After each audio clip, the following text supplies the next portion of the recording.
اعوذ باللہ من الشیطان الرجیم بسم اللہ الرحمن الرحیم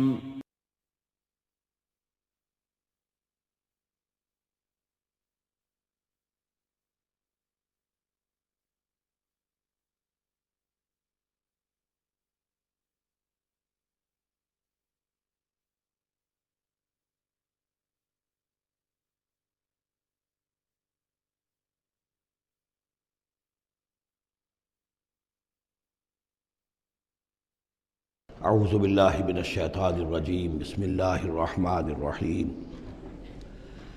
وَإِذْ تَأَذَّنَ رَبُّكَ لَيَبْعَثَنَّ عَلَيْهِمْ إِلَى يَوْمِ الْقِيَامَةِ مَنْ يَسُومُهُمْ سُوءَ الْعَذَابِ إِنَّ رَبَّكَ لَسَرِيعُ الْعِقَابِ وَإِنَّهُ لَغَفُورٌ رَحِيمٌ صدق اللہ العظیم۔ اس سے پہلے کہ ہم آگے بڑھیں، جو آخری مضمون آیا تھا، جو آیات ہم پڑھ چکے ہیں، ان کے ضمن میں ایک وضاحت ضروری ہے۔ یہ جو ہم نے ابھی دیکھا کہ اس بستی کے لوگ تین قسم کے تین حصوں میں منقسم ہو گئے تھے۔ ایک وہ لوگ جو گناہ میں بڑھے جا رہے تھے، ایک وہ کہ جو خود گناہ تو نہیں کر رہے تھے لیکن روک بھی نہیں رہے تھے، اور ایک وہ کہ جو گناہ سے خود بھی مجتنب تھے اور نہی عن المنکر کا فریضہ آخری وقت تک سر انجام دے رہے تھے۔ صراحت کے ساتھ یہاں جو فرمایا گیا کہ ہم نے بچایا کس کو؟ فَأَنْجَيْنَا الَّذِينَ يَنْهَوْنَ عَنِ السُّوءِ، بچایا ہم نے ان کو کہ جو روک رہے تھے بدی سے۔ وَأَخَذْنَا الَّذِينَ ظَلَمُوا بِعَذَابٍ بَئِيسٍ، اور ہم نے پکڑ لیا ان لوگوں کو جو گناہ میں ملوث تھے ایک بہت ہی برے عذاب میں ان کے نافرمانی کی وجہ سے۔ اس سے بعض حضرات نے ایک نقطہ نکالنے کی کوشش کی ہے، اور وہ یہ ہے کہ ایک گروہ کے بارے میں صراحت کے ساتھ آ گیا کہ اس کو بچا لیا، وہ لوگ جو نہی عن المنکر کر رہے تھے۔ ایک گروہ جس کے بارے میں صراحت سے کہا گیا کہ اس پر عذاب آیا، وہ ہے جو گناہ میں ملوث تھے۔ گویا کہ درمیانی گروہ جو ہے اس کے بارے میں یہاں سکوت اختیار کیا گیا ہے۔ ان کو ایک طرح سے امید دلائی جا رہی ہے کہ جو لوگ گناہ سے مجتنب رہیں گے، اگر وہ خود گناہ میں ملوث نہیں ہوئے ہیں تو اس عذاب سے کہ دنیا میں آتا ہے اس سے وہ بچا لیے جائیں گے۔ اور یہ بہت بڑی غلط فہمی ہے۔ یہ ایسی ہی بات ہے جیسے کہ میں نے آپ کو بتایا تھا سورہ مائدہ کے پڑھتے ہوئے کہ جو آیت مبارکہ تھی کہ علیکم انفسکم لا یضرکم من ضل اذا اہتدیتم، تو حضرت ابوبکر رضی اللہ تعالیٰ عنہ کو خطبہ ارشاد فرمانا پڑا کہ لوگوں تم اس آیت سے بالکل غلط نتیجہ نکال رہے ہو۔ اس کا یہ مطلب نہیں ہے کہ دعوت اور تبلیغ اور امر بالمعروف اور نہی عن المنکر تمہاری ذمہ داری نہیں ہے، بلکہ مطلب یہ ہے کہ تم اپنا سب کچھ کر لو، زور لگا لو سمجھانے کا، امر بالمعروف کا، نہی عن المنکر کا، پھر بھی اگر کچھ لوگ اڑے رہیں کفر پر اور گناہ پر تو پھر تم پر کوئی وبال نہیں ہے۔ اصل مفہوم یہ ہے، لیکن اس سے انسان جو ہے چاہتا ہے ذمہ داری سے فرار، تو اس کے لیے جہاں کہیں بھی اسے بہانہ ملتا ہے اس قسم کے وہ نقطے تراشتا ہے۔ یہاں یہ سمجھ لیجئے کہ اصل میں نہی عن المنکر نہ کرنا بھی تو جرم ہے۔ فَأَخَذْنَا الَّذِينَ ظَلَمُوا، ظلم جو لوگ ظلم کر رہے تھے، ایک دوہرا ظلم کر رہے تھے کہ گناہ میں ملوث بھی تھے اور اس میں ملوث تھے، اور دوسرے وہ لوگ تھے کہ جو اگرچہ ملوث نہیں تھے لیکن یہ کہ وہ روک نہیں رہے تھے۔ نہ روکنے کا جرم جو ہے یہ تو موجود ہے۔ اگر نہی عن المنکر فرض ہے، اگر یہ ذمہ داری ہے، تو نہ روکنا جو ہے یہ خود اپنی جگہ پر ایک جرم ہے۔ اس کے لیے میں آپ کو اصل میں ایک حدیث سنا دینا چاہتا ہوں، جو حدیث اس معاملے میں سمجھتا ہوں کہ آخری اور نص قطعی کی حیثیت رکھتی ہے۔ اور یہ حدیث جو ہے مولانا اشرف علی تھانوی رحمۃ اللہ علیہ نے خطبات جمعہ جو مرتب کیے ہیں ان میں اس حدیث کو شامل کیا ہے، اور یہ حدیث قدسی ہے۔ اوحى اللہ عز وجل الی جبرائیل علیہ الصلاۃ والسلام ان اقلب مدینۃ کذا وکذا باہلھا، اللہ تعالیٰ نے وحی کی حضرت جبرائیل کو کہ فلاں فلاں شہروں کو تلپٹ کر دو، الٹ دو، جیسے کہ عامورہ اور صدوم کے شہروں کے بارے میں حکم آیا۔ قال فقال، حضور فرماتے ہیں اس پر حضرت جبرائیل نے عرض کیا بارگاہ خداوندی میں، رب یا رب ان فیہا عبدک فلانا لم یعصک طرفۃ عین، پروردگار اس میں تو تیرا فلاں بندہ بھی ہے جس نے کبھی پلک جھپکنے جتنی دیر بھی معصیت میں نہیں گزاری، گناہ سے اتنا پاک صاف، نگاہ کا ادھر سے ادھر ہو جانا، اتنا وقت بھی کبھی معصیت میں صرف نہیں کیا، تو کیا اس پر بھی الٹ دوں؟ قال فقال، حضور نے فرمایا، اس پر اللہ تعالیٰ نے ارشاد فرمایا اقلبھا علیہ وعلیہم، الٹو اس بستی کو، پہلے اس پر پھر دوسروں پر۔ وجہ کیا ہے؟ فإن وجہہ لم یتبعر فی ساعۃ قط، اس کے چہرے کا رنگ میری غیرت کی وجہ سے کبھی متغیر نہیں ہوا۔ یہ خود تو گناہ سے بچا رہا، لیکن گناہ پھیلتے رہے، شریعت کی دھجیاں بکھرتی رہیں، اللہ تعالیٰ کے احکام کا مذاق اڑایا جاتا رہا، اور یہ اپنے دھندے میں لگا رہا، کاروبار میں لگا رہا، یا اپنے نوافل میں لگا رہا، مراقبوں میں لگا رہا، ذکر اذکار میں لگا رہا، تو یہ دوسروں سے بڑھ کر مجرم ہے۔ اقلبھا علیہ، اقلبھا علیہ وعلیہم، الٹو اس بستی کو، پہلے اس پر پھر دوسروں پر۔ فإن وجہہ لم یتبعر فی ساعۃ قط۔ اور دوسرے یہ کہ قرآن مجید میں سورہ انفال اب بہت قریب آ گئی ہے، ہم پڑھیں گے جلد ہی، وہ آیت مبارکہ بھی نص قطعی ہے قرآن کے حوالے سے، یہ تو حدیث کے حوالے سے ہوئی۔ قرآن مجید میں فرمایا گیا واتقوا فتنۃ لا تصیبن الذین ظلموا منکم خاصہ۔ اس دنیا میں جب کوئی اجتماعی سزا آتی ہے، کسی قوم کے اندر بحیثیت مجموعی جب منکرات پھیل جائیں، تو جب سزا آتی ہے تو پھر وہ صرف جو گناہ گار ہیں انہی کو اپنی لپیٹ میں نہیں لیتی، بلکہ وہ لوگ جو بچے ہوئے تھے وہ بھی لپیٹ میں آ جاتے ہیں۔ ہاں، امید جو دلائی گئی ہے یہاں سے وہ یہ ہے کہ جو امر بالمعروف و نہی عن المنکر کی آخری حد تک، آخری وقت تک کوشش کرتے رہے ہوں، اللہ تعالیٰ ان کو بچا لے گا۔ اب آگے چلیے، وَإِسْتَأْذَنَ رَبُّكَ، اور یاد کرو جب کہ آپ کے رب نے یہ اعلان کر دیا، لَيَبْعَثَنَّ عَلَيْهِمْ، وہ لازماً اٹھاتا رہے گا ان پر، مسلط کرتا رہے گا ان پر، اِلَىٰ یوم القیامہ، قیامت کے دن تک، ایسے لوگوں کو مَن یسومہم سوء العذاب، جو انہیں بدترین عذاب کے اندر مبتلا کرتے رہیں گے۔ ان ربک لسریع العقاب، یقیناً آپ کا رب سزا دینے میں بہت جلدی کرتا ہے۔ وَإِنَّهُ لَغَفُورٌ الرحیم، اور یقیناً وہ غفور بھی ہے، رحیم بھی ہے۔ اللہ کی تو یہ دونوں شانیں ہیں، وہ عزیز ذو انتقام بھی ہے، سریع العقاب بھی ہے، لیکن وہ غفور اور رحیم بھی ہے۔ اب یہ آپ کا طرز عمل ہے کہ آپ اپنے آپ کو اس کی کس شان کا مستحق بناتے ہیں۔ اس آیت میں واقعہ یہ ہے کہ جس قانون کا ذکر ہو رہا ہے اللہ تعالیٰ کی طرف سے، اس فیصلے کا، وہ ہماری نگاہوں کے سامنے ان کی پوری تاریخ، اس لیے کہ اس کے بعد آ رہا ہے وَقَطَّعْنَاهُمْ فِي الْأَرْضِ أُمَمًا، ہم نے انہیں زمین کے اندر منتشر کر دیا، فرقوں کے اندر اور قوموں کے اندر۔ یہ ڈایاسپورا جو ہے ان کا، جو سن 70 سے شروع ہوا ہے، سن 70 عیسوی میں جو رومن جنرل تھا ٹائٹس، اس نے سیکنڈ ٹیمپل کہ جو حضرت عزیر علیہ السلام کے زمانے میں پھر دوبارہ ہیکل تعمیر ہوا تھا، اس کو شہید کیا۔ 1,33,000 یہودیوں کو ایک دن میں قتل کیا یروشلم میں، اور یہاں سے یہودیوں کو نکال باہر کیا، فلسطین سے نکال دیے گئے، تم اب فلسطین میں نہیں رہ سکتے۔ وہاں سے ان کا ڈایاسپورا شروع ہوا ہے، کوئی کہیں چلا گیا، کوئی کہیں چلا گیا، کوئی روس میں چلا گیا، کوئی یورپ میں چلا گیا، کوئی ہندوستان میں آ گیا، کوئی مصر میں آباد ہو گیا، کوئی اور دور دراز کے علاقوں میں۔ پھر جب یہ امریکہ دریافت ہوا ہے تو یہ امریکہ بھی چلے گئے، وہاں بھی جا کر آباد ہو گئے۔ تو یہ ان کا ڈایاسپورا کا پیریڈ ہے کہ جس میں یہ گویا کہ منتشر کر دیے گئے پوری زمین کے اندر، ان کی کوئی ایک جمعیت کہیں نہیں رہی، اور ہر جگہ ان سے نفرت تھی، شدید نفرت۔ بلکہ ان کے اوپر واقعہ یہ کہ یورپ میں تو بڑا ان کے اوپر ظلم بھی ہوتا تھا، جس طرح چاہتے تھے ان کو وہاں کے عیسائی جو ہیں، جیسا کہ میں بتا چکا ہوں کہ ان کو معلوم تھا کہ یہ جو جن کو ہم خدا مانتے ہیں حضرت عیسیٰ علیہ السلام، ان کو سولی پر چڑھوایا انہوں نے، اور انہوں نے کفر کیا، اور وہ حضرت مسیح علیہ السلام کی شان میں گستاخی کرتے ہیں، حضرت مریم کی شان میں گستاخی کرتے ہیں، تہمتیں لگاتے ہیں، لہذا وہ ان کے درمیان دشمنی رہی۔ اور اس کی آخری مثال اس صدی میں، یعنی دور کی تاریخ تو شاید ہمیں معلوم ہو کہ شاید فیری ٹیلز ہیں، یہ کوئی کہانیاں ہیں جو ہم سن رہے ہیں، اس صدی میں جو ہوا ہٹلر کے ہاتھوں 6 ملین 60 لاکھ یہودی ختم کیے اس نے۔ پورا مشرقی یورپ کا یہودی جو ہے کھینچ کر وہاں سے پکڑ کر، جہاں تک ہٹلر کی حکومت بنی تھی، جہاں تک اس کی جو گئے تھے فتوحات کا دائرہ، وہاں سے یہودیوں کو کھینچ کر کنسنٹریشن کیمپس میں لایا گیا۔ پھر خاص مشینیں ایجاد کی گئیں، خاص جو ہیں اس کے لیے ایسے بنائے گئے کہ ان کے لیے اب اتنے لوگوں کو قتل کریں گے تو دفن کہاں کریں، ان کو کیا کریں، how to dispose of the dead bodies. تو اسپیشل پلانٹ بنائے گئے کہ ایک بڑے سے ہال میں داخل ہو رہے ہیں، وہاں سارے کپڑے اتروا لیے تاکہ کپڑے بھی استعمال ہوں بعد میں۔ کہا یہ جاتا تھا کہ تمہارے کپڑوں میں جوئیں پڑ گئی ہیں، تو جوؤں کو اس کو ڈیلاؤس کرنے کے لیے ضروری ہے کپڑے اتار کے آگے گیس کے اندر، تاکہ وہ جوئیں ختم ہو جائیں گی۔ پھر ان کے بال اتروا لیتے تھے، عورتوں کے بال بھی شیو کر لیے، مردوں کے بھی، ان بالوں سے قالین بنائے انہوں نے جو نازیوں نے اپنے دفتروں میں بچھائے، ہیومن ہیئر کے قالین۔ پھر ان کو لے جا کر ایک گیس چیمبر کے اندر کے سب مر گئے۔ پھر اب وہ بڑے بڑے پٹے جیسے چلتے ہیں مشینیں، بڑے بڑی فیکٹریز کے اندر وہ پٹوں کے اوپر لاشیں چل رہی ہیں، پھر ان کا چورا ہو رہا ہے، جیسے کہ کہیں جو ہے وہ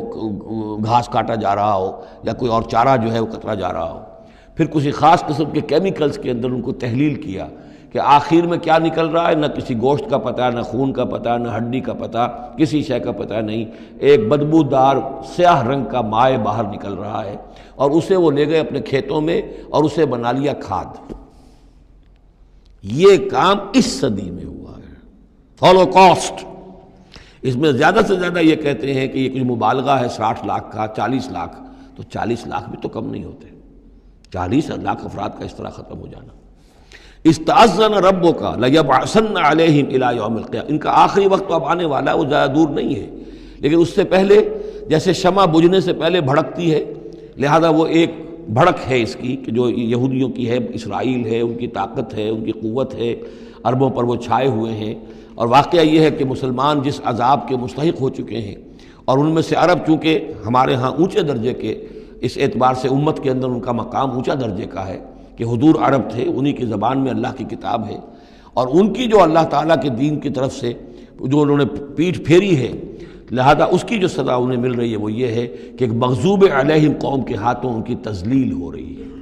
ان کے سامنے جھکنا پڑ رہا ہے۔ جن کے ساتھ کسی ایک کمرے میں کبھی بیٹھتے نہیں تھے، اب ان کے ساتھ گفت و شنید جو ہے اور ان کے ساتھ بغلگیر ہونے کی نوبت جو ہے وہ آئی ہے۔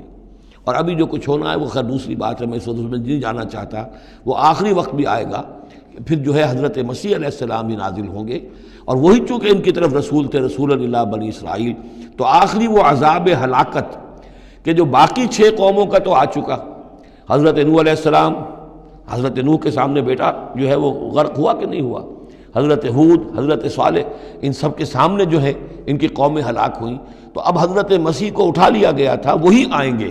اور انہی کے ہاتھوں یہ اپنے کیفر کردار کو پہنچیں گے اور ان کا ایک ایک بچہ ختم ہوگا، لیکن اس سے پہلے ان کے ہاتھوں مسلمانوں پر اللہ کے عذاب کے بڑے کوڑے برسیں گے۔ To add insult to injury,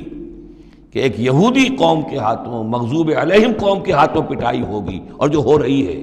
لیکن یہ کہ ابھی شدید تر صورت میں اس کا شروع ہونے والا ہے معاملہ۔ کوئی دنوں کی بات ہے کہ مسجد اقصیٰ شہید کر دی جائے گی، اور پھر ایک طوفان جو ہے مڈل ایسٹ میں شروع ہو جائے گا۔ وَإِسْتَأْذَنَ رَبُّكَ لَيَبْعَثَنَّ عَلَيْهِمْ إِلَىٰ يَوْمِ الْقِيَامَةِ مَن يَسُومُهُمْ سُوءَ الْعَذَابِ، یاد کرو جب کہ آپ کے رب نے یہ اعلان کر دیا تھا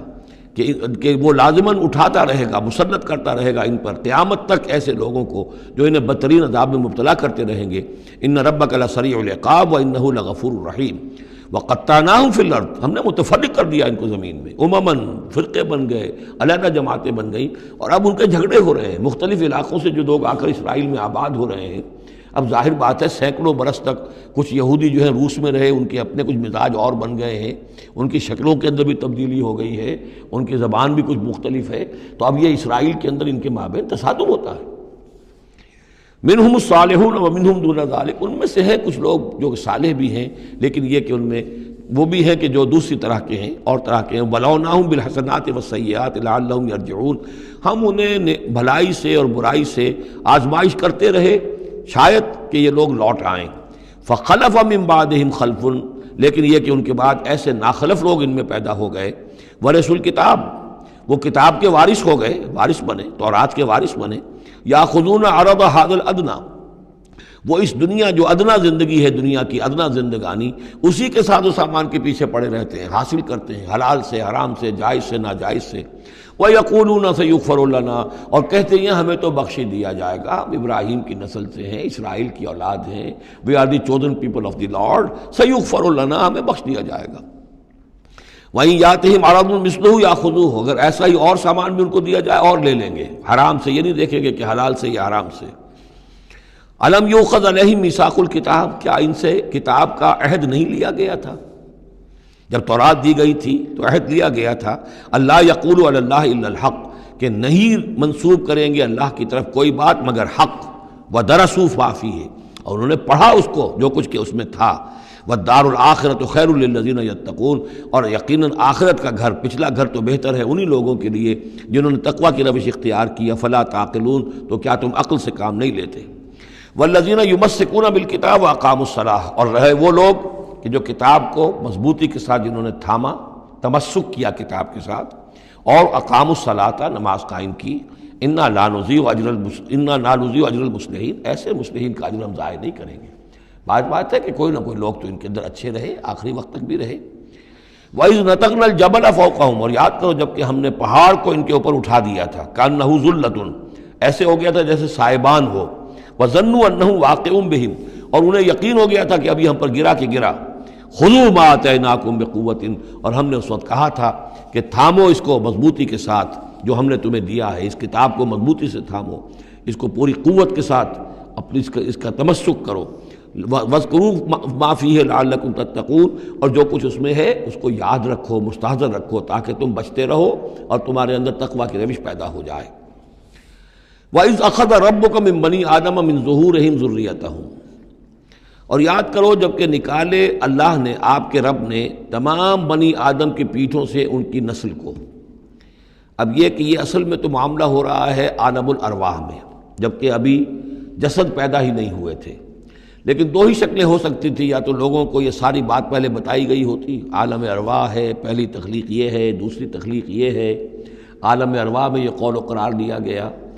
عرب کے جو اولین مخاطب تھے حضور صلی اللہ علیہ وسلم کے اور قرآن کے، چونکہ ان کے لیے یہ چیزیں ان کی اس وقت کی استعداد کے اعتبار سے بھاری تھیں، قرآن مجید نے عام فہم الفاظ استعمال کیے. جب ہم نے نسل آدم کی تمام ان کی پیٹھوں سے ذریت کو نکال لیا، یعنی یہ کہ جتنے بھی انسان آنے والے تھے دنیا میں، ان سب کی ارواح جو ہیں وہ وہاں موجود تھیں. وَإِذْ أَخَذَ رَبُّكَ مِن بَنِي آدَمَ مِن ظُهُورِهِمْ ذُرِّيَّتَهُمْ وَأَشْهَدَهُمْ عَلَىٰ أَنفُسِهِمْ، اور ان کو گواہ بنایا اپنے اوپر، اچھی طرح سوچ سمجھ کر. اقرار جو ہوتا ہے جس کو ہم کہتے ہیں میں بقائمی ہوش و حواس یہ اقرار کر رہا ہوں، تو پوری طرح ہوش و حواس میں سیلف کانشسنس، یہ میں آپ کو بتا چکا ہوں، ہمارے اندر جو سیلف کانشسنس ہے، خود شعوری، وہ ہے ہی ہماری روح کی بنیاد پر. حیوانات میں بھی شعور تو ہے، کانشسنس تو ہے، سیلف کانشسنس نہیں ہے، خود شعوری نہیں ہے. تو یہ خود شعوری کا منبع جو ہے در حقیقت وہ روح ہے. تو وہ ارواح موجود تھی، انہیں اپنی ذات کا شعور تھا. اشہدہم علی انفسہم، انہیں اپنی ذات کے اوپر خود گواہ بنا کر پھر سوال کیا، الست بربکم، کیا میں تمہارا رب نہیں ہوں، تمہارا مالک، تمہارا آقا؟ قالوا بلا، وہ کہیں گے کیوں نہیں، شہیدنا، ہم اس پر اقرار کرتے ہیں، ہم گواہ ہیں. اب یہاں نوٹ کیجئے، جیسے کہ اس سے پہلے آیا تھا سورہ مائدہ میں کہ اہل کتاب تمہارے پاس ہمارا بشیر اور نذیر آ گیا، مبادا تم یہ کہو کہ ہمارے پاس کوئی بشیر اور نذیر نہیں آیا. وہ گویا کہ اتمام حجت تھی اہل کتاب پر. سورہ انعام میں آ چکا ہے کہ مبادا تم یہ کہو کہ کتابیں تو دی گئی تھیں ہم سے پہلے دو گروہوں کو، ہم تو جانتے نہیں تھے، عبرانی زبان کی کتاب نہیں پڑھتے تھے. وہ اتمام حجت تھا بنی اسماعیل پر کہ اب تمہارے اندر ہم نے اپنا ایک رسول بھیج دیا صلی اللہ علیہ وسلم، یہ کتاب آ گئی ہے. اب تم یہ نہیں کہہ سکتے کہ وہ تو ہم سے پہلے دو گروہوں پر نازل کی گئی تھی. ہاں اگر ہم پر کہیں نازل کی گئی ہوتی تو ہم ان دونوں سے بڑھ کر بہت زیادہ جو ہے اس سے فائدہ اٹھاتے اور حق پر ہوتے. اب یہ جو گواہی ہے یہ آ رہی ہے پوری نوع انسانی، جس کے حوالے سے میں نے آپ کو بتایا تھا کہ وہ عہد کہ جو ہر روح انسانی اللہ کے ساتھ کر کے آئی ہے.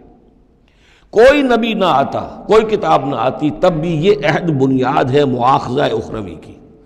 محاسبہ، accountability, the grand accountability of the day of judgement. اس کا بیسس جو ہے وہ یہ ہے، بنیادی بات یہ ہے، بنیادی حجت یہ ہے. نبوت سے، کتابوں سے، وحی سے، یہ تو اتمام حجت ہوا ہے، اضافی شے ہے. اللہ نے امتحان کو اور آسان کر دیا نوع انسانی کے لیے، لیکن بنیادی حجت جس کی بنا پر ہر انسان رسپانسبل ہے، اکاؤنٹیبل ہے، وہ یہ عہد ہے.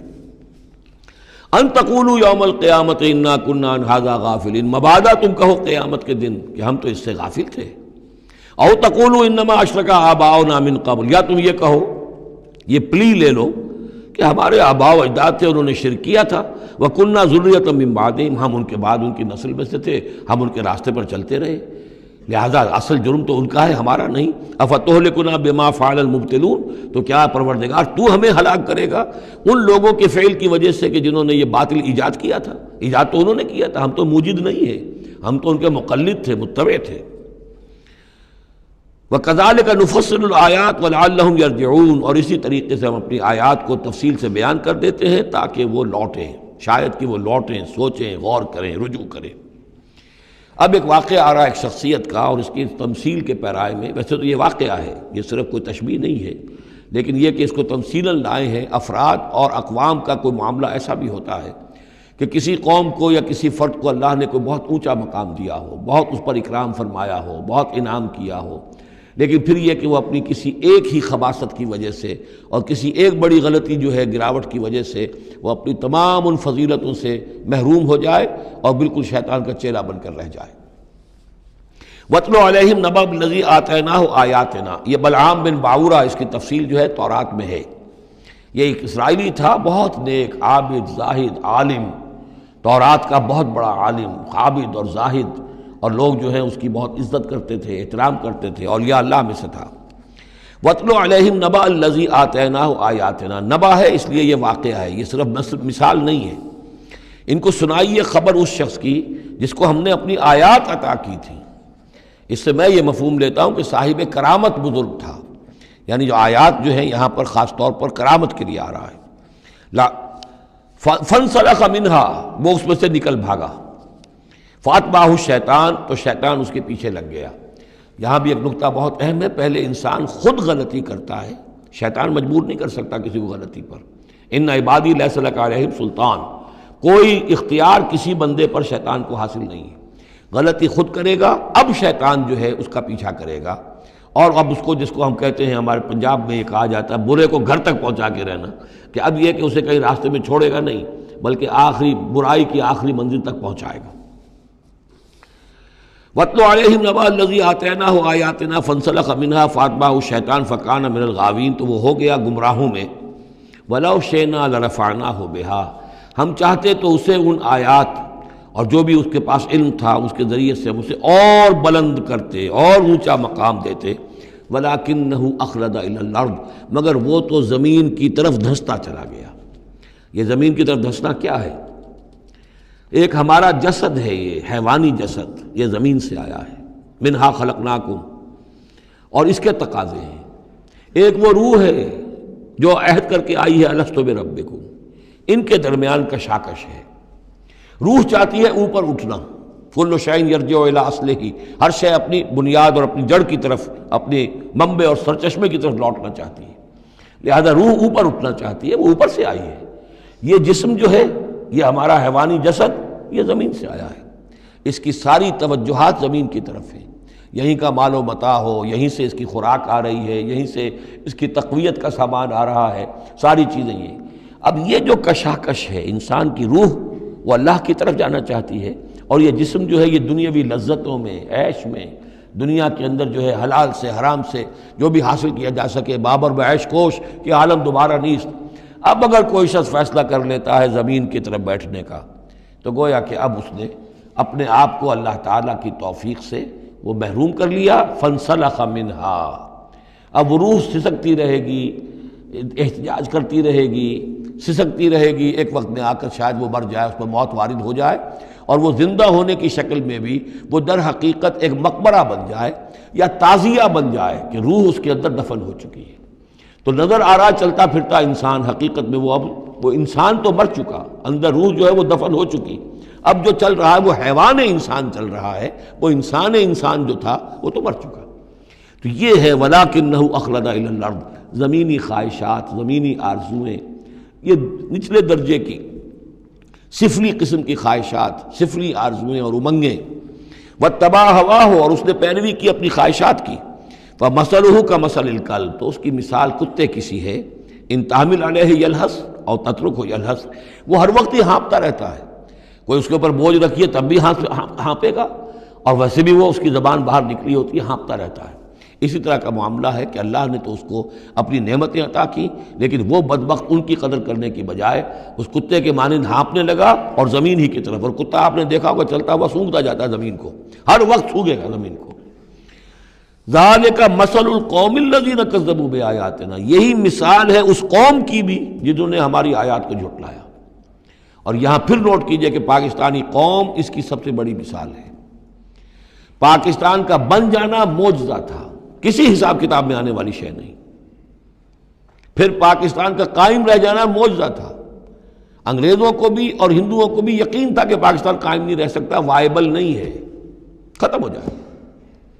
لیکن یہ کہ پاکستان قائم رہا۔ سن 65 میں اس کا بچ جانا معجزہ تھا، اتنی یقینی بات تھی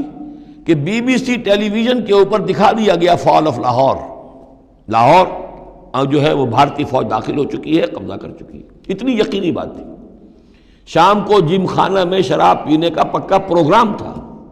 لیکن خوف طاری کر دیا اللہ تعالیٰ نے ان کے دلوں پر، شاید ہمارا کوئی گھراؤ کیا جا رہا ہے، کوئی ریزسٹنس نہیں ہے، کیا ہوا ہے یہاں؟ ہم غافل پڑے ہوئے تھے، ریزسٹنس کیا ہوتی؟ لیکن بجائے اس کے کہ وہ یہ سمجھتے کہ یہ غافل ہیں اور ریزسٹنس اس لیے نہیں ہو رہی، ان کے دلوں میں سألقی فی قلوب الذین کفروا الرعب، میں ان کافروں کے دلوں میں رعب ڈال دوں گا، وہ رعب پڑ گیا، پاکستان بچ گیا۔ تو یہ ساری چیزیں ہیں، معجزے پر معجزے ہیں، لیکن یہ سب کس لیے تھا کہ ہم اس ملک کو ہم نے حاصل کیا تھا اسلام کے نام پر، اسے تجربہ گاہ بنائیں گے، اسے ایک نمونہ بنا دیں گے پوری دنیا کے لیے، پوری دنیا دیکھے گی کہ اسلام کیا ہے، اسلام کا عادلانہ نظام کیا ہے۔ قائد اعظم نے کہا تھا ہم اس لیے پاکستان چاہتے ہیں کہ ہم عہد حاضر میں اسلام کے اصول حریت و اخوت و مساوات کا ایک نمونہ دنیا کے سامنے پیش کریں، وہ کہاں ہے؟ فانسلخ منہا، ان تمام آیات سے ہم نکل بھاگے ہیں، شیطان کی پیروی کی ہے، اور جو حال ہوا ہے 2 لخت ہو چکے ہیں، اور ابھی کیا حال ہوگا؟ جو نئی صورتحال جو ہے اس ملک کے اندر اب کھدبد ہونے لگی ہے، پکنے لگی ہے، اس کی صورتحال کیا بنے گی واللہ اعلم۔ ذالک مثل القوم الذین کذبوا بآیاتنا، یہی مثال اس قوم کی بھی ہے جس نے ہماری آیات کو جھٹلایا۔ فاقصص القصص لعلہم یتفکرون، تو اے نبی آپ یہ چیزیں سنا دیجئے، شاید یہ تفکر کریں، شاید کہ یہ غور کریں، آپ یہ باتیں ہماری سنا دیجئے۔ سا مثلا القوم الذین کذبوا بآیاتنا، بری ہے مثال اس قوم کی جنہوں نے ہماری آیات کو جھٹلایا، وانفسہم کانوا یظلمون، اور وہ خود اپنی جانوں کے اوپر ظلم ڈھاتے رہے۔ من یہد اللہ فہو المہتدی، جسے اللہ ہدایت دیتا ہے وہی ہدایت یافتہ ہوتا ہے، ومن یضلل فاولئک هم الخاسرون، اور جس کی گمراہی کے اوپر اللہ تعالیٰ کی طرف سے مہر قائم ہو جائے تو وہ تو تباہ ہونے والے ہی ہیں۔ وَلَقَدْ ذَرَأْنَا لِجَهَنَّمَ كَثِيرًا مِنَ الْجِنِّ، اب یہ تیسری بات آ گئی حکمت قرآنی کی۔ دیکھیے پہلے وہ عہد الست جو عالم ارواح میں ہم نے کیا تھا، اچھا اس عہد الست کے حوالے سے ہم پر یہ بات واضح ہو گئی، ایک ہمارا روحانی وجود ہے اور ایک ہمارا حیوانی وجود ہے۔ اگر ہماری توجہ اور ساری دلچسپی حیوانی وجود پر ہوگی تو ہم ظاہر بات ہے کہ پھر اس بلعام بن باورہ کی مثال بن جائیں گے، انفرادی سطح پر بھی اور قومی اور اجتماعی سطح پر بھی۔ اب تیسری بات آ رہی ہے کہ انسانوں میں سے کثیر انسان وہ ہیں جو نظر آتے ہیں انسان، حقیقت میں انسان نہیں ہے، حیوانوں کی سطح پر ہے۔ وَلَقَدْ ذَرَأْنَا لِجَهَنَّمَ كَثِيرًا مِنَ الْجِنِّ وَالْإِنسِ، ہم نے جہنم کے لیے پیدا کیے ہیں بہت سے جن اور انس۔ لہم قلوب لا یفقہون بہا، ان کے دل تو ہیں لیکن ان سے غور نہیں کرتے، تفقہ نہیں کرتے۔ وَلَهُمْ أَعْيُنٌ لَا يُبْصِرُونَ بِهَا، ان کی آنکھیں ہیں ان سے دیکھتے نہیں۔ وَلَهُمْ آذَانٌ لَا يَسْمَعُونَ بِهَا، ان کے کان ہیں لیکن ان سے سنتے نہیں۔ اولئک کالانعام، یہ چوپایوں کے مانند ہیں، بل ہم اضل، بلکہ ان سے بھی گئے گزرے ہیں۔ اولئک هم الغافلون، یہی لوگ ہیں کہ جو غافل ہیں۔ یعنی یہ کہ جب انسان ہدایت سے منہ موڑتا ہے اور جب ہٹ دھرمی پر اتر آتا ہے اور جب اللہ تعالیٰ دلوں پر مہر کر دیتا ہے اور ان کی سماعت پر کانوں پر مہر لگا دیتا ہے، ان کی آنکھوں پر پردے ڈال، اب یہ کیا رہ گئے؟ اب یہ انسان نہیں رہے، ان کے دل تو ہیں تفقع سے خالی ہے، مہر لگ چکی ہے۔ آنکھیں تو ہے حیوانوں کا سا دیکھنا دیکھ رہی ہیں، کتا بھی دیکھ لیتا ہے گاڑی آ رہی ہے مجھے بچنا ہے، انسان نے بھی دیکھ لیا، لیکن یہ دیکھنا حیوانی دیکھنا ہے۔ انسانی دیکھنا تو کچھ اور ہوتا ہے، کسی شے کو دیکھے اور اس کی حقیقت پر غور کرے۔ اہل نظر ذوق نظر خوب ہے، لیکن جو شے کی حقیقت کو نہ دیکھے وہ نظر کیا۔ لیکن یہ انسانی دیکھنا جو ہے، دیدن دیگر آموز شنیدن دیگر آموز، وہ دوسری قسم کا دیکھنا سیکھو، دوسری قسم کا سننا سیکھو۔ وہ سننا جو دل سے سنا جاتا ہے، وہ دیکھنا جو دل سے دیکھا جاتا ہے۔ لیکن جب ان کے دلوں پر مہر ہو گئی، ان کے کانوں پر مہر ہو گئی، ان کی آنکھوں پر پردے پڑ گئے، اب ان کا حال کیا ہے؟ لہم قلوب لا یفقہون بہا ولہم اعین لا یبصرون بہا ولہم آذان لا یسمعون بہا اولئک کالانعام بل ہم اضل، یہ چوپایوں کے مانند ہیں بلکہ ان سے بھی گئے گزرے۔ اس لیے کہ چوپایوں کو تو اللہ نے پیدا ہی اس لیول پر کیا تھا، ان کو پیدا کیا تھا بہت اونچے مقام پر۔ یہی سورۃ التین کا مضمون ہے والتین والزیتون وطور سینین وہذا البلد الامین لقد خلقنا الانسان فی احسن تقویم ثم رددناہ اسفل سافلین. انسان پیدا کیا گیا اس بلند ترین مقام کے اوپر مسجود ملائک، لیکن پھر جب یہ گرتا ہے تو سب سے نچلوں میں سب سے نیچے ہوتا ہے. تو یہ وہ لوگ ہیں اولئک کالانعام بل هم اضل اولئک هم الغافلون، یہی لوگ ہیں جو غافل ہیں، اس دنیا میں رہتے ہیں حیوانوں کی طرف کھایا پیا چرا چگا اور جو ہے بس دنیا کی لذتیں اٹھائیں اور مر گئے، کچھ ہوش نہیں کہ کیوں ہم پیدا کیے گئے، کون ہمارا خالق ہے، کون ہمارا مالک ہے، زندگی کاہے کے لیے ہے، زندگی آمد برائے بندگی، زندگی بے بندگی شرمندگی، کو مرنے کے بعد کہیں کسی کے سامنے حاضری ہے، کوئی جواب نہیں، کچھ نہیں، کوئی ہوش نہیں. وَلِلَّهِ الْأَسْمَاءُ الْحُسْنَى، اور تمام اچھے نام اللہ ہی کے ہیں، فَادْعُوهُ بِهَا، تو پکارو انہیں اس کے ذریعے سے، پکارو اللہ کو ان کے ذریعے سے. ایک نقطہ یہاں نوٹ کر لیجئے، قرآن مجید سے کہیں اللہ تعالیٰ کے لیے لفظ صفت ثابت نہیں ہوتا. ویسے حدیث میں ہے، میں صرف بیان کر رہا ہوں، قرآن میں نہیں. قرآن میں اللہ کے لیے لفظ آتا ہے نام، اسما، یہ سب اللہ کے نام ہیں. ویسے یہ کہ صفاتی نام ہے یہ دوسری بات ہے، لیکن صفات کا لفظ جو ہے، صفت کا لفظ اللہ کے لیے ایجاباً مثبت طور پر قرآن میں کہیں نہیں آیا. نام ہے اللہ کے، اور نام جو ہے در حقیقت کسی ایک ہی شے کے 100 نام ہو سکتے ہیں. تلوار کے 5000 نام ہیں، تلوار تو ایک ہی شے ہے نا، لیکن اس کے مختلف اوصاف کے اعتبار سے بہت سے نام اس کے عرب رکھ لیتے تھے. تو اللہ تعالیٰ کے نام ہیں، ان ناموں میں سے کچھ قرآن میں بھی آئے ہیں، کچھ ایک حدیث ہے حضرت ابو ہریرہ سے رضی اللہ تعالیٰ عنہ، جس میں کہ حضور نے 99 نام گنوائے ہیں کہ اللہ کے یہ 99 نام ہیں، اور ان کے ذریعے سے تو اللہ سے دعا کی جائے تو اس کے ناموں کے حوالے سے، اللہ تعالیٰ کے ناموں کے، فادعوہ بہا، اللہ تعالیٰ کو پکارا کرو اس کے ناموں کے حوالے سے، یا ستارو، یا غفارو، یا کریمو، یا علیمو. یہ اس طریقے سے اللہ تعالیٰ کے جو نام ہیں، تو یا اللہ ہو، ظاہر بات ہے کہ اللہ جو ہے وہ بھی اللہ کا سب سے بڑا نام، سب سے اہم نام ہے. اس حوالے سے اس کو پکارو، دعا کرو اس کے ناموں کے حوالے سے. وَذَرُوا الَّذِينَ يُلْحِدُونَ فِي أَسْمَائِهِ، اور چھوڑ دو، دفع کرو ان لوگوں کو کہ جو اس کے ناموں میں کجی نکالتے ہیں. لحد کہتے ہیں ٹیڑھ کو. یہ قبر جو ہوتی ہے ایک سیدھی ہوتی ہے اور ایک ہوتی ہے لحد والی، جس میں کہ بغلی قبر. تو اسماء الہی میں لحد، الحاد جو ہے تو یہ ہے کہ ان کا غلط استعمال کیا جائے. انہی ناموں کے حوالے سے ان کے مراقبے کر کے ان کے اندر تاثیرات ہیں، اس میں کوئی شک نہیں، لیکن ان کے غلط استعمالات جو ہیں وہ درست نہیں ہیں. اللہ تعالیٰ کے ذکر کے لیے، اللہ سے خود اپنی دعا کے لیے ان کو ذریعہ بنایا جائے، لیکن ان کو لوگوں کے لیے نقصان پہنچانے کا ذریعہ بنانا یہ گویا کہ الحاد ہو جائے گا، غلط استعمال. اور دوسرے یہ کہ بعض اللہ تعالیٰ کے نام جو ہیں وہ جوڑوں کی شکل میں ہیں، ان میں ایک ہی کے حوالے سے پکارنا وہ بھی الحاد ہو جائے گا. المعز المذل، یہ اب جوڑا ہے، وہی عزت دینے والا ہے، وہی ذلت دینے والا ہے. لیکن اگر آپ نے یا مذلو یا مذلو یا مذلو کہنا شروع کر دیا تو یہ الحاد ہو جائے گا. اے ذلیل کرنے والے، اے ذلیل کرنے والے، اے ذلیل کرنے والے. جہاں دونوں لفظ آنے چاہیے، یا معز ہو یا مذل ہو، اے وہ کہ جو عزت دینے والا ہے اور اے وہ کہ جو ذلیل کرتا ہے. یہ دونوں نام جو ہے الرافع والخافض، ایک وہ ہے کہ جو اٹھانے والا ہے، اونچا کرنے والا ہے اور نیچے گرانے والا ہے، وہ الخافض بھی ہے، الرافع بھی ہے،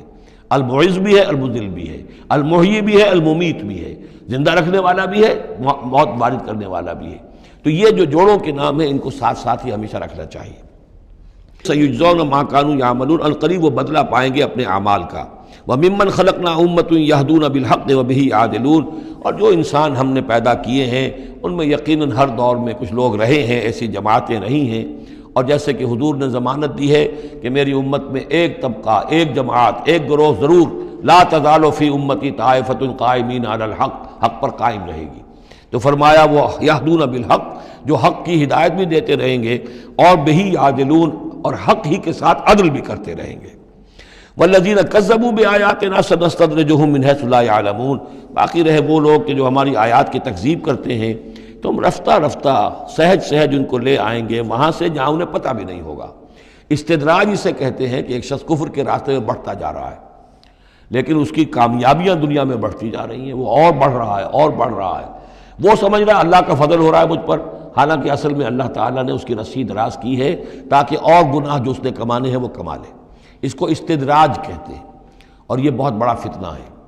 بسا اوقات ایک انسان غلط راستے پر چل رہا ہے، لیکن وہ اس استدراج کی وجہ سے یہ سمجھ بیٹھتا میں صحیح راستے پر ہوں، تبھی تو اللہ کی رحمت آ رہی ہے، تبھی تو مجھے کامیابی مل رہی ہے، قدم قدم پر جو ہے کامیابی میری قدم بوسی کر رہی ہے۔ نہیں، یہ استدراج ہے۔ والذین کذبوا بآیاتنا سنستدرجهم من حیث لا یعلمون، ہم آہستہ آہستہ انہیں پکڑ لیں گے جہاں سے انہیں پتہ بھی نہیں ہوگا۔ واملی لہم، آپ ان کو ڈھیل دیں گے، ان قیدی متین، میری چال بہت مضبوط ہے۔ جب وہ مچھلی جو ہے کانٹا اس کی حلق میں اب پھنس چکا ہے، اب اس کی ڈور جو ہے آپ ڈھیل کرتے رہیے، کوئی حرج نہیں، ان قیدی متین کہیں جانے والی نہیں ہے۔ اولم یتفکروا، کیا یہ لوگ تفکر نہیں کرتے، غور و فکر نہیں کرتے؟ ما بصاحبہم من جنہ، ان کے جو ساتھی ہیں یعنی محمد صلی اللہ علیہ وسلم، انہیں کوئی جنون نہیں ہے، کوئی جن ان پر نہیں آ گیا ہے۔ یہ بھی وہی انداز ہے، سرچنگ کویسچن، کہ ذرا غور کرو، کبھی تم نے سوچا ہے، کہہ تو دیتے ہو تم، کبھی سوچا ہے یہ محمد صلی اللہ علیہ وسلم جو تمہاری نگاہوں کے سامنے ہے، ان کی سیرت، ان کا کردار، ان کی شخصیت، ان کی طہارت، ان کی صفائی، نظافت، یہ چیزیں ایسی ہیں کہ جن کے بارے میں کوئی شخص یہ کہہ سکے کہ ان پر کوئی جن آ گیا ہے یا ان کا کوئی دماغی توازن ٹھیک نہیں رہا؟ ما بصاحبہم من جنہ، کوئی ان کو جنون نہیں ہے، کوئی جن ان کے اوپر نہیں آ گیا، ان ہوا الا نذیر مبین، نہیں ہے یہ مگر ایک واضح طور پر خبردار کر دینے والے۔ اولم ينظروا فی ملکوت السماوات والارض وما خلق اللہ من شیء، اور کیا یہ لوگ غور و فکر نہیں کرتے آسمانوں اور زمین کی سلطنت میں اور جو اللہ تعالیٰ نے چیزیں بنائی ہیں؟ وان عسى ان يكون قد اقترب اجلهم، اور کیا انہیں یہ گمان نہیں ہے ہو سکتا ہے کہ ان کی مہلت ختم ہوا چاہتی ہو، ان کی اجل، لکل امت اجل، ہر قوم کے لیے ایک اجل معین ہے، تو تم کیسے نچنت ہو گئے ہو سکتا ہے کہ تمہاری وہ اجل اب قریب آ چکی ہو۔ ان یکون قد اقترب اجلہم فبأی حدیث بعدہ یؤمنون، تو اب اس کے بعد اور کس شے پر، کس بات پر یہ ایمان لائیں گے؟ من یضلل اللہ فلا ہادی لہ، جس کو اللہ گمراہ کر دے گا یا جس کی گمراہی پر اللہ کی طرف سے مہر تصدیق ثبت ہو جائے گی، اب اسے کوئی ہدایت دینے والا نہیں۔ وَيَذَرُهُمْ فِي طُغْيَانِهِمْ يَعْمَهُونَ، اور وہ چھوڑ دے گا ان کو ان کی سرکشی میں اندھے ہو کر آگے بڑھتے ہوئے۔ یسألونک عن الساعۃ ایان مرساھا، اے نبی آپ سے پوچھتے ہیں یہ قیامت کب آئے گی؟ آپ ہمیں بہت ڈراتے رہتے ہیں، قیامت قیامت قیامت کب آئے گی، کب لنگر انداز ہوگی؟ قل انما علمها عند ربی، کہہ دیجئے اس کا علم تو میرے رب کے پاس ہے۔ لا یجلیھا لوقتھا الا ھو،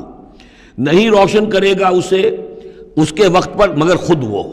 اس کا وقت سوائے اللہ کے کسی کے علم میں نہیں، کسی فرشتے کے علم میں نہیں ہے، کسی کے علم میں نہیں ہے، وہی ہے لا یجلیھا لوقتھا، اپنے اس وقت معین کے اوپر خود ہی اسے روشن کرے گا۔ ثقلت فی السماوات والارض، ویسے وہ آسمانوں اور زمین ہی کے اندر اٹھی ہوئی ہے،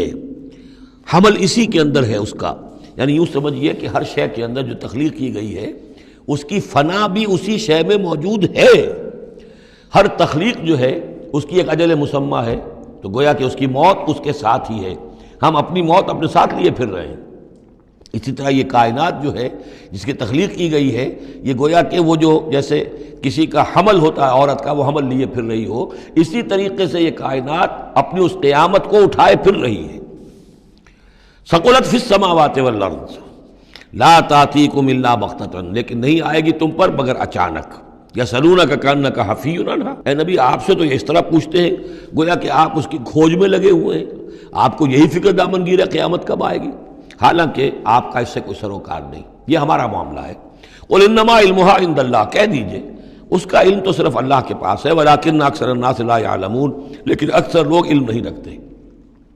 قل لا املک لنفسی نفعا ولا ضرا، کہہ دیجئے مجھے کوئی اختیار نہیں ہے خود اپنی جان کے بارے میں بھی، نہ کسی نفع کا اور نہ ضرر کا، الا ما شاء اللہ، سوائے اس کے کہ جو اللہ چاہے۔ ولو کنت اعلم الغیب لاستکثرت من الخیر، اور اگر مجھے علم غیب حاصل ہوتا تو میں تو بہت سا خیر جمع کر لیتا، میرے پاس علم غیب نہیں ہے۔ یہ جیسا کہ ہم پہلے پڑھ چکے سورہ نام میں، کہہ دیجئے میں نہ تم سے یہ کہتا ہوں کہ میں فرشتہ ہوں، نہ میں یہ کہتا ہوں کہ میرے پاس علم غیب ہے، نہ میں یہ کہتا ہوں کہ میرے پاس اللہ کے خزانے جو ہیں وہ میرے قبضہ قدرت میں ہیں، کچھ بھی نہیں۔ وَلَوْ كُنْتُ أَعْلَمُ الْغَيْبَ، اگر غیب کا علم میرے پاس ہوتا لَاسْتَكْثَرْتُ مِنَ الْخَيْرِ، تو میں نے بہت سا خیر جمع کر لیا ہوتا۔ وَمَا مَسَّنِيَ السُّوءُ، اور مجھے کوئی تکلیف آتی ہی نہ۔ ان انا الا نذیر وبشیر لقوم یؤمنون، نہیں ہوں میں کچھ بھی مگر یہ کہ ایک بشیر اور نذیر ہوں، خبردار کرنے والا، بشارت دینے والا، لقوم یؤمنون، ان لوگوں کے لیے کہ جو ایمان والے ہوں۔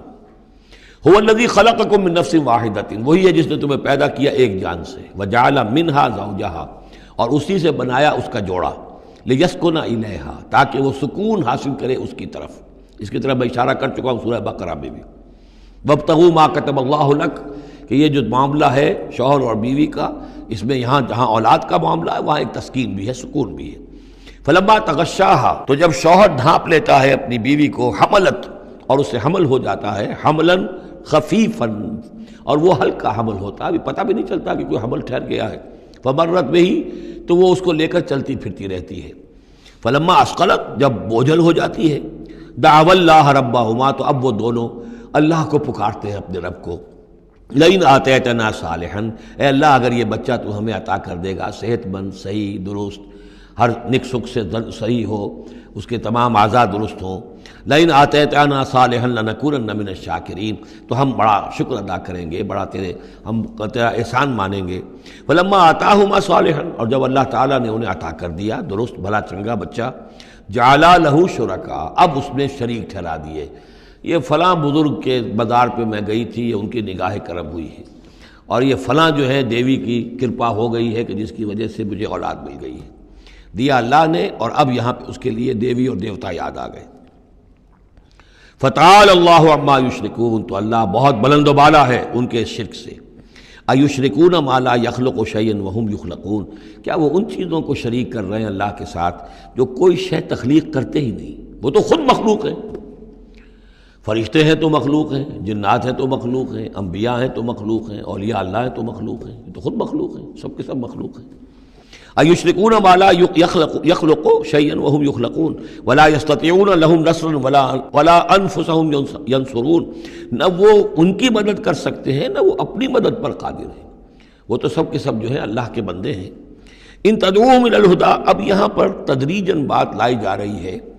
ان کو کہ جو ان کے اصل جو ڈیٹیز ان کی ہیں، وہ تو سمجھتے ہیں دیویاں ہیں، دیوتا ہیں، وہ تو اوپر ہیں، وہ تو انویزیبل ہیں، ہم نے ان کے نام پر یہ بت تراش لیے ہیں۔ تو چاہے رادھا کرشنن ہو، چاہے کوئی اور فلسفی ہو، وہ کہے گا یہ کہ ہم ان بتوں کو نہیں پوج رہے، ہم بھی جانتے ہیں یہ پتھر ہے، پتھر کے سوائے میں کیا ہے، یہ نہ دیکھ سکتے ہیں نہ چل سکتے ہیں، پتھر ہیں۔ لیکن عام طور پر ان کے ہاں آدمی جو ہے عوام کی سطح پر، وہ پھر انہی کو سمجھ بیٹھتا کہ یہی ہے،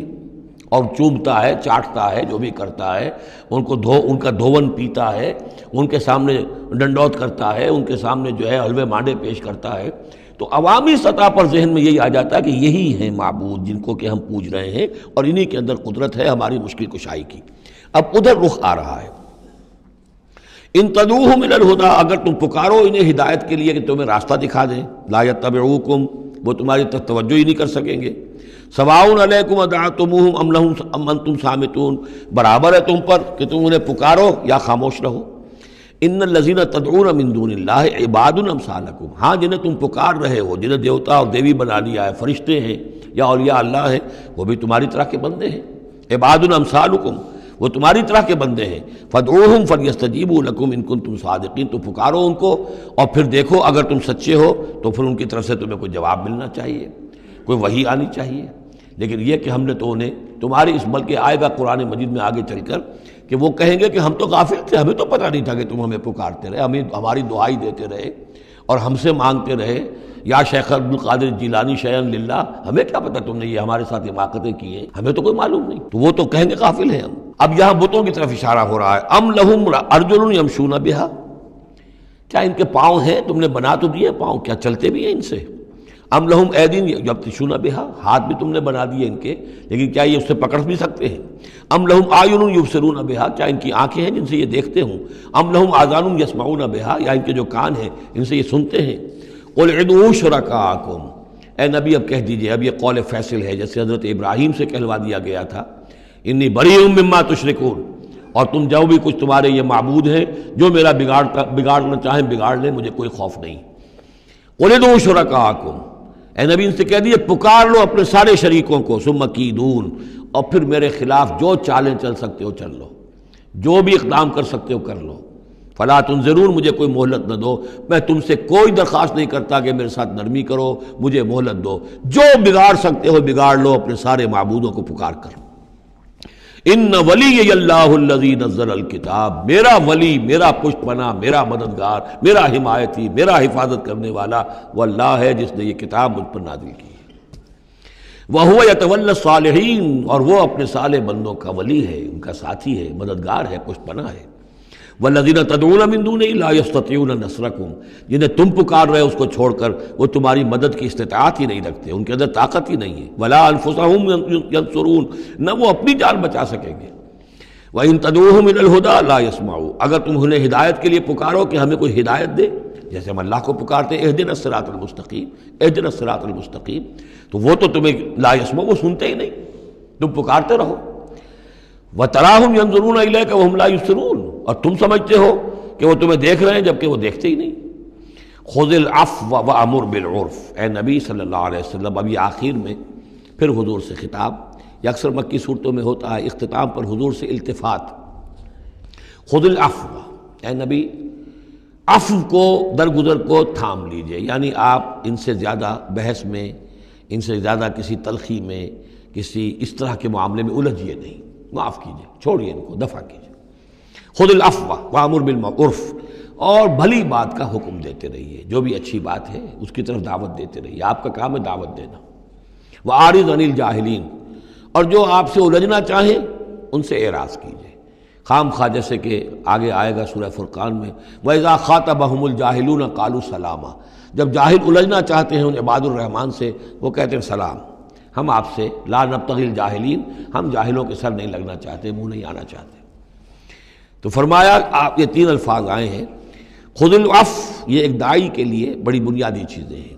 معاف کرتے رہنا، درگزر کرتے رہنا۔ وَأَمُرْ بِالْمَعْرُوفِ وَبِالْعُرْفِ، اور بھلی بات کا، اچھی بات کا حکم دیتے رہنا۔ وَأَعْرِضْ عَنِ الْجَاهِلِينَ، اور جو الجھنا چاہیں، جاہل ہوں، جو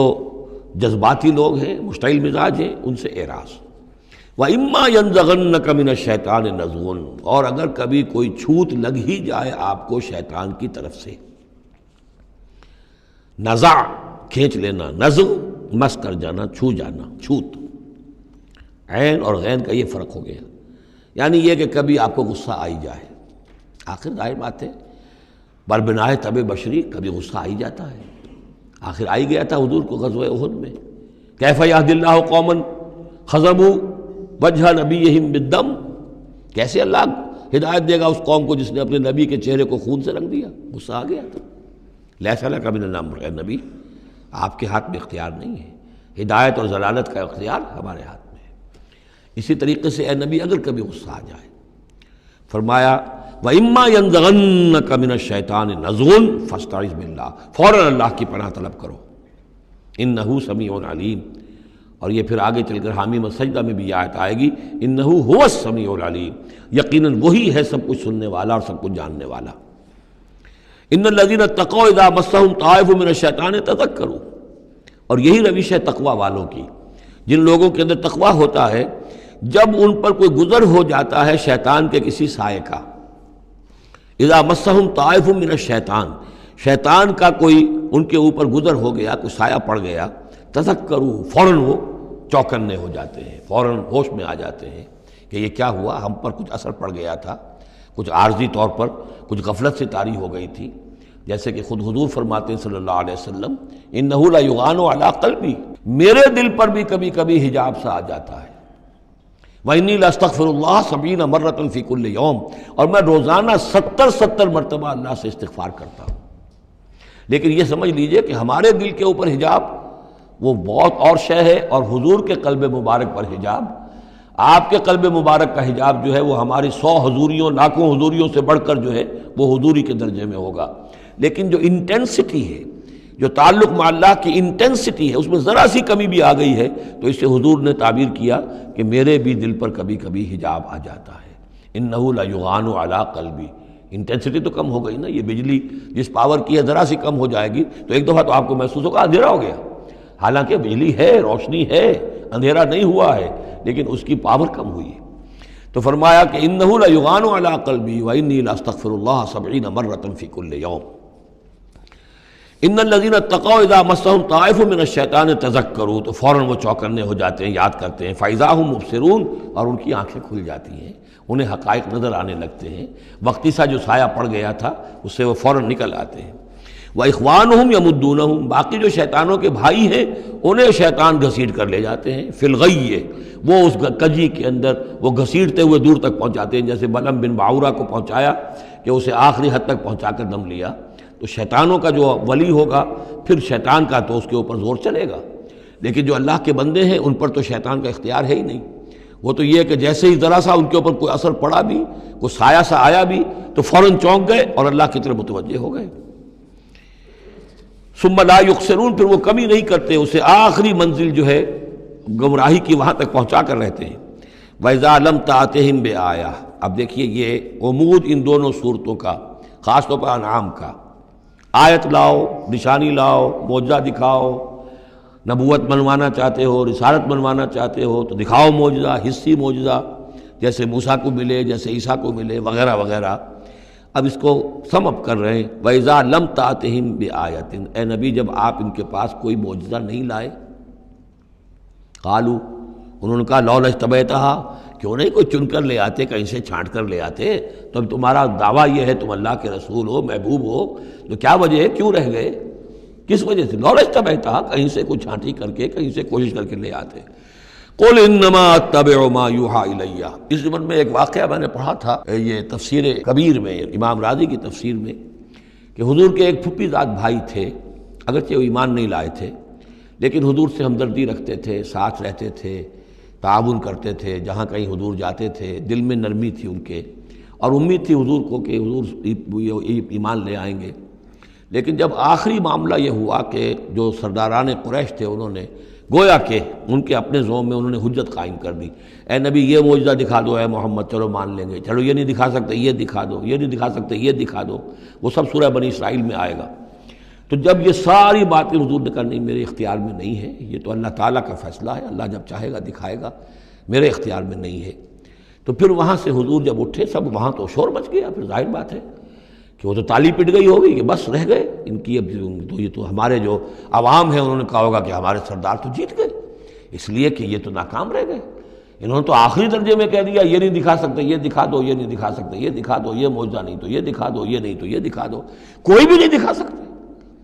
تو اس کے بعد جب حضور کے ساتھ وہاں سے حضور دل گرفتہ ہو کر اٹھے اور آئے تو ساتھ وہ پھوپھی زاد بھائی بھی تھا، اس نے کہا کہ محمد آج تو آپ کی قوم نے آپ پر حجت قائم کر دی ہے، اب میں آپ کا ساتھ نہیں دے سکتا۔ یعنی یہ ہے کہ جو اثر پڑتا تھا لوگوں کے اوپر کہ اب تو حجت آپ پر قائم ہے، تو جس کو میں نے کہا تھا سورہ انعام کا وہ مقام کہ ان کان کبر علیک اعراضهم فان استطعت فتبتغی نفقا فی الارض او سلما فی السماء فتاتیہم بآیہ، اے نبی اگر آپ پر بہت بھاری گزر رہا ہے، شاق گزر رہا ہے ان کا اعراض، تو اگر آپ میں طاقت ہے تو کہیں زمین میں سرنگ لگا لیجئے، کہیں آسمان پر سیڑھی لگا لیجئے، اور کہیں سے جہاں سے آپ لا سکتے ہو لے آئیے، ہم نہیں دکھائیں گے۔ تو واقعہ یہ ہے کہ انسان اس کو اپنے اوپر طاری کرے، اس صورتحال میں ویژولائز کرے اپنے آپ کو، تو کس قدر ضیق میں اس وقت محمد الرسول اللہ صلی اللہ علیہ وسلم کی شخصیت آ چکی تھی۔ وَإِذَا لَمْ تَأْتِهِمْ بِآیَةٍ، اور جب آپ نہیں لائے ان کے پاس کوئی نشانی، قَالُوا لَوْلَا اجْتَبَیْتَهَا، کیوں نہیں لے آئے کہیں سے؟ قُلْ إِنَّمَا أَتَّبِعُ مَا يُوحَىٰ إِلَيَّ، کہہ دیجئے میری حیثیت تو صرف یہ ہے کہ میں پیروی کر رہا ہوں اس کی کہ جو میری طرف وحی کی جا رہی ہے، اس سے بڑا میں نے دعویٰ نہیں کیا، نہ خدائی کا، نہ کوئی علم غیب کا دعویٰ کیا، نہ میں نے یہ کہا کہ اللہ کے خزانے میرے دستے تصرف میں ہیں، میں نے کوئی دعویٰ نہیں کیا۔ ھذا بصائر من ربکم، اور یہ تمہارے رب کی طرف سے بصیرت افروز باتیں ہیں جو میں تمہارے سامنے پیش کر رہا ہوں، میں خود پیروی کر رہا ہوں اس کی اور تمہارے سامنے پیش کر رہا ہوں۔ وَھدًى وَرَحْمَةٌ لِّقَوْمٍ يُؤْمِنُونَ، اور یہ ہدایت ہے اور رحمت ہے ان لوگوں کے حق میں جو ایمان لانے والے ہیں۔ وَإِذَا قُرِئَ الْقُرْآنُ فَاسْتَمِعُوا لَهُ وَأَنصِتُوا، اور جب قرآن پڑھا جا رہا ہو تو تم اسے پوری توجہ سے سنا کرو۔ سمع یسمع کے معنی سننا، اور استمع یستمع پوری توجہ کے ساتھ، ارتکاز توجہ کے ساتھ سننا، کان لگا کر، کان دھر کر سننا۔ وانصتوا، اور خود خاموش رہا کرو۔ اسی آیت کو دلیل بناتے ہیں وہ حضرات جو یہ سمجھتے ہیں کہ امام کے پیچھے جہری قرأت میں پڑھنا نہیں چاہیے، اس لیے کہ ظاہر بات ہے کہ جب امام پڑھ رہا ہے تو آپ کو پوری توجہ سے امام کی قرأت کو سننا چاہیے، خود پڑھنے کی طرف توجہ کریں گے تو پھر اس کے سننے کی طرف توجہ جو ہے وہ نہیں رہے گی، اور یہاں خاص حکم بھی ہے انصتوا، خود خاموش رہو، لعلکم ترحمون، تاکہ تم پر رحم کیا جائے۔ واذکر ربک فی نفسک تضرعا وخیفا ودون الجہر من القول بالغدو والآصال، اور اپنے رب کو یاد کرتے رہا کرو اپنے جی ہی جی میں، تضرعا، عاجزی کرتے ہوئے، گڑ گڑاتے ہوئے۔ اس عاجزی اور گڑ گڑانے کی انتہا ہے وہ دعا جو میں نے نقل کی ہے، جو مسلمانوں پر قرآن مجید کے حقوق کے نام سے میرا کتابچہ ہے، اس کے آخر میں مقام عبدیت، اللہم انی عبدک وابن عبدک وابن امتک فی قبضتک ناصیتی بیدک ماض فی حکمک عدل فی قضاؤک۔ اے اللہ میں تیرا بندہ ہوں، غلام ہوں، میرا باپ بھی تیرا بندہ اور غلام تھا، میری ماں تیری ادنا کنیز تھی، میں تیرے قبضۂ قدرت میں ہوں، میرے پورے وجود میں تیرا ہی حکم جاری و ساری ہے، اور تو جو بھی میرے بارے میں فیصلہ کرے عدل فی قضاؤک، وہ یقیناً حق پر اور عدل پر مبنی ہے۔ یہ عاجزی۔ اسألک بکل اسم هو لک، میں تجھ سے درخواست کر رہا ہوں تیرے ہر نام کے حوالے سے تیرا ہے، علمتہ احدا من خلقک، جو تو نے کسی اپنی مخلوق کو سکھایا، او انزلتہ فی کتابک، یا اپنا نام تو نے اپنی کسی کتاب میں نازل فرمایا،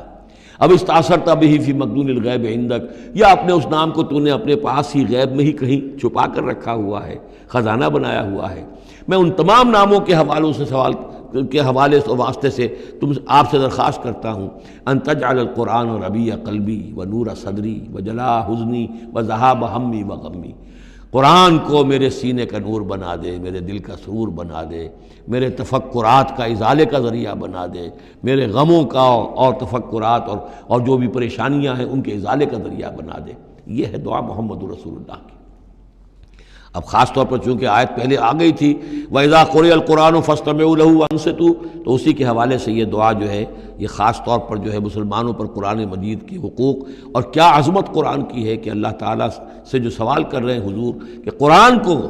التجعل القرآن ربیع قلبی و نور صدری، میرے سینے کا نور، میرے دل کی بہار بنا دے۔ وَاذْكُرْ رَبَّكَ فِي نَفْسِكَ تَضَرُّعًا وَخِيفًا، اور یاد کرتے رہا کرو اپنے رب کو اپنے جی میں، گڑ گڑاتے ہوئے، عاجزی کے ساتھ، اور خیفہ، خوف کے ساتھ، دون الجہر من القول، اور بلند آواز سے نہیں، پست آواز سے۔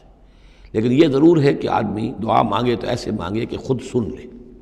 اس میں یہ ہوتا ہے کہ ایک تو دعا وہ مانگ رہا ہے، ایک اس کی سماعت بھی اس دعا سے استفادہ کرتی ہے۔ نماز میں بھی اگر اکیلا انسان نماز پڑھ رہا ہو تنہا، تو جو رکعتیں ہیں چاہے سری بھی ہوں، ان کو ایسا ضرور پڑھے کہ جیسے خود وہ سن رہا ہے، اس حد تک جو ہے تاکہ وہ نماز میں جو پڑھ رہا ہے اس کے ساتھ اس کی سماعت بھی اس سے مستفید اور مستنیر ہوتی چلی جائے۔ بالغدو والآصال، اور یہ آپ ذکر کرتے رہے اللہ کا اپنے جی میں، عاجزی کے ساتھ اور خوف کے ساتھ، اور یہ کہ زیادہ بلند آواز سے نہیں بلکہ پست آواز سے، صبح کے وقت بھی اور شام کے اوقات میں بھی۔ جیسے میں نے توجہ دلائی تھی سورہ نام کے شروع میں، نور ہمیشہ قرآن میں واحد آئے گا، ظلمات ہمیشہ جمع، اسی طرح غدو یہ ہمیشہ ایک، اور آصال اصیل کی جمع ہے، یعنی شام کے اوقات۔ اور اس میں اشارہ ہے کہ صبح کی نماز ایک ہی ہے جو اللہ تعالیٰ نے فرض رکھی ہے، اور جیسے ہی لدلوک الشمس الی غسق اللیل، سورج ذرا ڈھلنا شروع ہوتا ہے، مغرب کی طرف ذرا اترنا شروع ہوتا ہے، وہاں سے لے کے پے بپے نمازیں ہیں، ظہر ہے، عصر ہے، مغرب ہے، عشاء ہے، تو یہ جو ہے یہ آصال جمع کا صیغہ ہے۔